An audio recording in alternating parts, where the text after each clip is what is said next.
Hi everyone, welcome to my channel care of Ankita.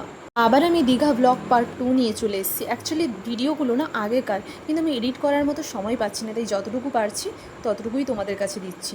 এদিন না আমরা প্রথমে একটা কাজু বাদামের দোকানে আগে চলে গেছিলাম, কেননা দীঘাতে না কাজু বাদামটা খুব গুড কোয়ালিটির পাওয়া যায়। তারপরে আমরা সমুদ্রের কাছে চলে গেছিলাম। ভাই তার টিউশন শেষ করে চলে এসেছিলো, আমি, মা, মাসি, ভাই সবাই মিলে একটু সমুদ্রের কাছে চলে এসেছিলাম।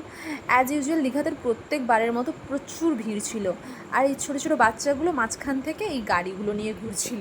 দেখো আমাদের সময় কিন্তু এগুলো কিছুই ছিল না, আর দীঘাটাও কেমন ছিল বলো। আর এই মেয়ে দুটোকে দেখো লক্ষ্মী ভাণ্ডার নিয়ে টানাটানি করেই যাচ্ছে।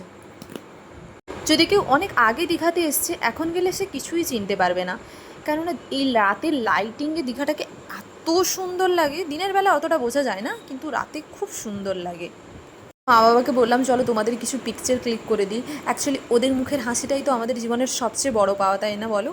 তোমরাও না তোমার মা বাবাকে নিয়ে মাঝে মধ্যে একটু টাইম বের করে কোথাও থেকে ঘুরে এসো, খুব ভালো লাগবে। একটু কোয়ালিটি টাইমও মাঝে মাঝে কাটাতে হয়।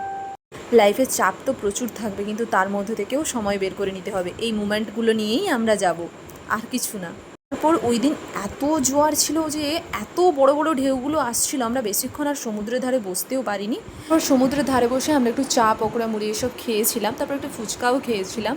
কিন্তু আমরা যে টোটোটাতে এসেছিলাম ওই মেসুর খুব লেট হচ্ছিলো, কারণ ওনার আরও একটা কী কাজ ছিল, তাই আমরা আর বেশিক্ষণ থাকতে পারিনি, চলে এসেছিলাম। আর খুব টায়ার্ডও হয়ে গেছিলাম।